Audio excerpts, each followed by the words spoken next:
समाजवादियों के समय जो सैमसंग की कंपनी उत्तर प्रदेश में आई थी निवेश करने के लिए, आज आपकी सरकार में वो यहाँ से छोड़ करके कर्नाटका और दूसरे देशों में चली गई है। स्क्रीन बनाने की कंपनी यहाँ पर लगी थी नोएडा की, वो आज भी लगी है, फंक्शनल है।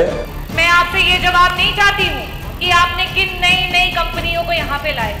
मुझे सिर्फ ये उत्तर दे दीजिए कि आपके शासनकाल में जब से ये इन्वेस्टर समिट मीट हुआ है, कितनी कंपनियां हैं जो बंद हो गई और कितनी कंपनियां हैं जो उत्तर प्रदेश में पहले निवेश करना चाहती थी और आज छोड़ करके चली गई। और जिस ग्रोथ रेट से आप चल रहे हैं, कितने दशकों में आप उत्तर प्रदेश को 1 ट्रिलियन इकोनॉमी बना पाएंगे। जितना आपने वादा किया उसका 30% काम भी नहीं कर पा रहे हैं। तो आप कृपया ये बताने का कष्ट करें कि इसको 100% करने में आपको टोटल कितना समय लग जाएगा। अब आप भाषण दे करके पूरा भाषण करेंगे तो हम भी भाषण दे सकते हैं कहीं। मेरा प्रश्न जो था वो औद्योगिक विभाग मंत्री जी से ये था कि प्रदेश में इन्वेस्टर समिट मीट हुए 2017 से लेकर के 2022 के बीच में 2 इन्वेस्टर समिट मीट हुए। 35.5 लाख करोड़ का MOU साइन हुआ और उसमें आपका जो ये ग्राउंड ब्रेकिंग सेरेमनी हुई उसमें कितने के निवेश का शिलान्यास हुआ, ये मेरा सवाल था। अध्यक्ष जी, जो उत्तर आया है, औद्योगिक विभाग जो है उसने पूरे उत्तर प्रदेश में जनता के बीच में बहुत सारे वादे किए, बहुत सारी नौकरी देने का वादा किया, डेवलपमेंट का वादा किया, कहीं बायोमेडिकल डिवाइस के पार्क बनाने का वादा किया, तो कहीं पे इलेक्ट्रॉनिक पार्क बनाने का वादा किया और यहाँ तक कि कॉरिडोर्स का भी वादा किया। और साथ ही साथ जितने एक्सप्रेसवे हैं उन एक्सप्रेसवेज पे कहीं मंडी तो कहीं इंडस्ट्रियल डेवलपमेंट का वादा किया। और आज जब उन वादों पे खरे उतरने की बात होती है, जवाबों की अपेक्षा रहती है, तो कहीं ना कहीं मंत्री जी से जो अपेक्षा है कि वो हमें उत्तर दे वो नहीं मिल पाता है। पहला जो प्रश्न था वो ये था कि 35.5 लाख करोड़ के MOU में कितने का निवेश आया। मंत्री जी, आपका जवाब है कि सिर्फ और सिर्फ 1,14,000 करोड़ का निवेश आया, जो कि आपके पूरे MOU का 3% भी नहीं है। ऐसी अवस्था में जब आप 3% जितना आपने वादा किया उसका 3% काम भी नहीं कर पा रहे हैं, तो आप कृपया ये बताने का कष्ट करें कि इसको 100% करने में आपको टोटल कितना समय लग जाएगा। ये मेरा पहला सवाल है। मंत्री जी, दूसरा सवाल ये है कि सरकार कहीं ना कहीं इंडस्ट्रियल डिपार्टमेंट में मेहरबान रही कि सरकार ने जितनी भी उसकी अनुपयोगी जमीन थी, भूमि थी, उसे उपयोगी बनाने के लिए इंडस्ट्री विभाग को दे दी। मैं इंडस्ट्री विभाग के मंत्री जी से ये पूछना चाहूंगी कि आपने उस कितनी भूमि है जिनको उपयोगी बना दिया, जहां पे इंडस्ट्रीज बना दी। क्योंकि आज आए दिन हम अखबारों में पढ़ रहे हैं कि हमारे किसानों के पास ना तो बिजली है, न पानी है और न सड़क है। ऐसी स्थिति में आप इन इंडस्ट्रीज को, जिनको आपने भूमि तो दे दी, ना आप उन्हें बिजली दे पा रहे, ना पानी दे पा रहे, ना सड़क दे पा रहे। समाजवादियों के समय जो सैमसंग की कंपनी उत्तर प्रदेश में आई थी निवेश करने के लिए, आज आपकी सरकार में वो यहाँ से छोड़ करके कर्नाटका और दूसरे देशों में चली गई है। मैं आपसे जवाब चाहती हूँ कि आज जो कंपनियां निवेश करने आ रही हैं वो उत्तर प्रदेश को छोड़ करके क्यों भाग रही हैं। मैं आपसे ये जवाब नहीं चाहती हूँ कि आपने किन नई कंपनियों को यहाँ पे लाए। मुझे सिर्फ ये उत्तर दे दीजिए कि आपके शासनकाल में जब से ये इन्वेस्टर समिट मीट हुआ है, कितनी कंपनियां हैं जो बंद हो गई और कितनी कंपनियां हैं जो उत्तर प्रदेश में पहले निवेश करना चाहती थी और आज छोड़ करके चली गई हैं। और अध्यक्ष जी, मैं सिर्फ ये पूछना चाहती हूँ कि उत्तर प्रदेश, हमारे मुख्यमंत्री जी दावा करते हैं 1 ट्रिलियन इकोनॉमी का, और आपका विभाग उसमें अगर पूर्णतः सहयोग करेगा तभी ये पॉसिबल है। तो क्या आप बताने का कष्ट करेंगे कि आज इन परिस्थितियों में उत्तर प्रदेश का इंडस्ट्रियल ग्रोथ रेट क्या है, और जिस ग्रोथ रेट से आप चल रहे हैं, कितने दशकों में आप उत्तर प्रदेश को 1 ट्रिलियन इकोनॉमी बना पाएंगे? कृपया करके बस इसका स्पष्ट मैं चाहूंगी, अनुरोध करूंगी कि आप बस इन्हीं सवालों का उत्तर दें। माननीय मंत्री जी। माननीय अध्यक्ष जी, पहले तो माननीय सदस्य ने जो प्रश्न किया है, क्या औद्योगिक विकास मंत्री बताने की कृपा करेंगे कि प्रदेश में ग्राउंड ब्रेकिंग सेरेमनी 4th में, अब आप भाषण दे करके पूरा भाषण करेंगे तो हम भी भाषण दे सकते हैं, कहिए। भाषण नहीं, प्रश्न का उत्तर दीजिए। ग्राउंड ब्रेकिंग सेरेमनी 4 में कितनी इंडस्ट्री में कितनी धनराशि के कार्य प्रारंभ हो गए हैं, तो आपने कार्य प्रारंभ हो गए हैं पूछा है, तथा इसमें कौन कौन से सेक्टर में कितनी कितनी धनराशि का निवेश हुआ है। क्या सरकार यह बताएगी कि उक्त इंडस्ट्री में प्रोडक्शन की क्या समय सीमा निर्धारित है? सुन तो लीजिए जवाब आ जाने दीजिए डॉक्टर नागनी, जवाब आ जाने दीजिए, फिर उसके ऊपर प्रश्न करिए ना। बिना जवाब के प्रश्न कैसे कर रही हैं आप? बोलिए माननीय मंत्री जी। सरकार द्वारा ग्राउंड ब्रेकिंग सेरेमनी 4th का आयोजन माह फरवरी 2024 में आयोजित किया गया। माननीय अध्यक्ष जी, उसमें 14,701 परियोजनाओं में 10,81,000 करोड़ रुपए के निवेश धरातल पर उतारने की कार्रवाई की गई, जिसमें 34 लाख से अधिक लोगों को रोजगार प्राप्त होगा।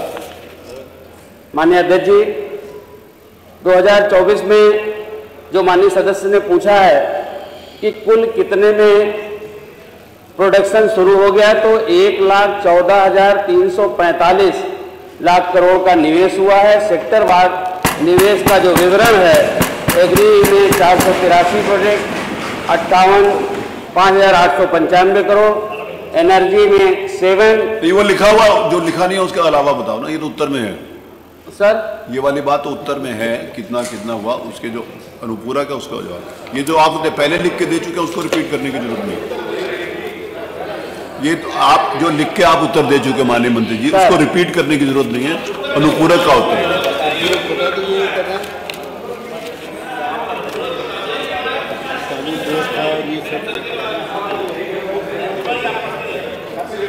एक मिनट माननीय मंत्री,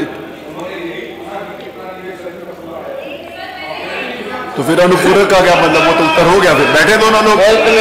266 परियोजनाओं का दोनों लोग बैठ जाए।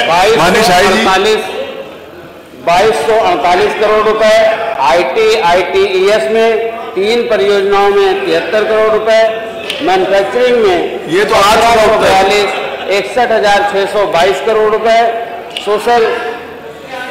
सोशल में ये तो आ चुका है 765। माननीय मंत्री जी, ये आ चुका है, ये तो लिख के दे चुके हैं आप। अरे ये तो आ चुका लिख के। तो जो अनुपूरक पूछा वो अनुपूरक में फिर दोबारा पूछा। माननीय अध्यक्ष जी, चलिए सुनिए। देश के यशस्वी प्रधानमंत्री सुनिए आदरणीय श्री नरेंद्र मोदी जी के मार्गदर्शन में एवं उत्तर प्रदेश के कर्मयोगी मुख्यमंत्री परम आदरणीय श्री योगी आदित्यनाथ जी के कुशल नेतृत्व में हमारी सरकार द्वारा 2017 से ही निरंतर अथक प्रयासों का ही परिणाम है कि उत्तर प्रदेश प्रमुख मैन्युफैक्चरिंग केंद्र के रूप में, आकर्षक निवेश गंतव्य के रूप में विकसित हुआ है और आज उत्तर प्रदेश की पहचान भारत की ग्रोथ इंजन के रूप में हो रही है। निश्चित रूप से वर्तमान परिस्थितियों में जो मैंने उत्तर में दिया है, ये सतत प्रक्रिया है निवेश की, जो सतत प्रक्रिया है। आज की तारीख में 4952 परियोजनाओं का वाणिज्यिक संचालन भी प्रारंभ हो गया है, जिसमें निवेश की स्थिति 1.81 लाख करोड़ का निवेश हो चुका है। निश्चित रूप से आदरणीय अध्यक्ष जी, आपके माध्यम से सदन को अवगत कराना चाहता हूं कि माननीय मुख्यमंत्री जी के नेतृत्व में जिस तरह से कानून व्यवस्था आज देश दुनिया के लिए उदाहरण बनी है, उसी का कारण है उससे मतलब पूरी दुनिया के लोग आकर्षित है और उत्तर प्रदेश में निवेश करने के लिए लगातार उनके निवेश के प्रस्ताव प्राप्त हो रहे हैं। डॉक्टर रागिनी,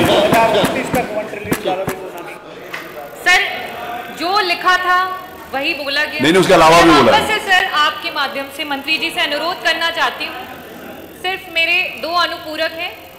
पहला अनुपूरक ये कि सैमसंग जैसी कंपनी जो समाजवादियों के दौरान यहाँ आई थी, उत्तर प्रदेश में निवेश करना चाहती थी, आज वो उत्तर प्रदेश छोड़ करके क्यों कर्नाटका में गई, तमिलनाडु में गई और वहां पे स्टेब्लिश हुई, इसका क्या कारण है ये दे दें। और साथ ही साथ अगर आप दावा करते हैं कि आपका विभाग बहुत अच्छे से काम करता है और बहुत अच्छे से प्रोग्रेस कर रहा है, तो आज उत्तर प्रदेश का इंडस्ट्रियल ग्रोथ रेट क्या है उसको कृपया बताने का कष्ट करें। बस। माननीय संसदीय कार्य मंत्री जी, माननीय संसदीय कार्य मंत्री। माननीय अध्यक्ष जी, अरे नहीं, ऐसा नहीं। माननीय अध्यक्ष जी, पहले तो हम आपकी बात का उत्तर दे दें कि हमारा इंडस्ट्रियल ग्रोथ रेट क्या है। हमारा इंडस्ट्रियल ग्रोथ रेट है 22.09 और ये भारत सरकार के ministry of statistics and programme implementation की रिपोर्ट के आधार के ऊपर है। दूसरी बात आपने पूछा कि सैमसंग की जो हमारी वो थी कंपनी चली क्यों गई। आपको पूरी जानकारी होना चाहिए कि सैमसंग की जो इंडस्ट्री लगाता है उसका पहले अपने कंपनी के डायरेक्टर्स के बीच में एक रिजोल्यूशन पास करता है। एक कंपनी ये तय करती है अपने डायरेक्टर्स के बीच में कि हमको कहां कहां कब कब इन्वेस्ट करना है। इस यहाँ पर जो मोबाइल डिस्प्ले का जो स्क्रीन बनाने की कंपनी यहाँ पर लगी थी नोएडा की, वो आज भी लगी है, फंक्शनल है और उसको जो कुछ सुन लीजिए पूरी बात, वो आज भी लगी फंक्शनल है वहाँ और वहाँ बड़े पैमाने पर वहाँ पर प्रोडक्शन इस समय चालू है। और जो उनसे कमिटमेंट किया गया था, जो भी कमिटमेंट किया गया था और आखिर में जिस बात के लिए उनसे सहमति हुई उसको इंसेंटिव दिया जा रहा है। जितना भी जीएसटी का मामला था वो निस्तारित हो गया और उनको बाकायदा कैबिनेट से वो पास हो गया, उनको इंसेंटिव दिया जा रहा है, वो कंपनी छोड़ के गई नहीं। रही बात कंपनी के दूसरी जगह पर इन्वेस्ट करने की, ये कंपनी के ऊपर डिपेंड करता है कि वो अपना इन्वेस्टमेंट कहां पर करें, जहां पर उनको अनुकूलता लगती है वहां पर करें। वो एक दिन का फैसला नहीं होता कि यहां से अब चले गए। उनका कंपनी का रिजोल्यूशन पहले से होता है कि हम कहां कहां किससे कब कब किस स्थान पर इन्वेस्टमेंट करेंगे। और वो एक दिन की चीज नहीं कि हजारों करोड़ रुपए का इन्वेस्टमेंट, ऐसा नहीं है कि कहीं पर गए और किसी खेत में बल्ली गाड़ दी, तंबू गाड़ दिया और इन्वेस्टमेंट शुरू हो गया, ऐसा होता नहीं है।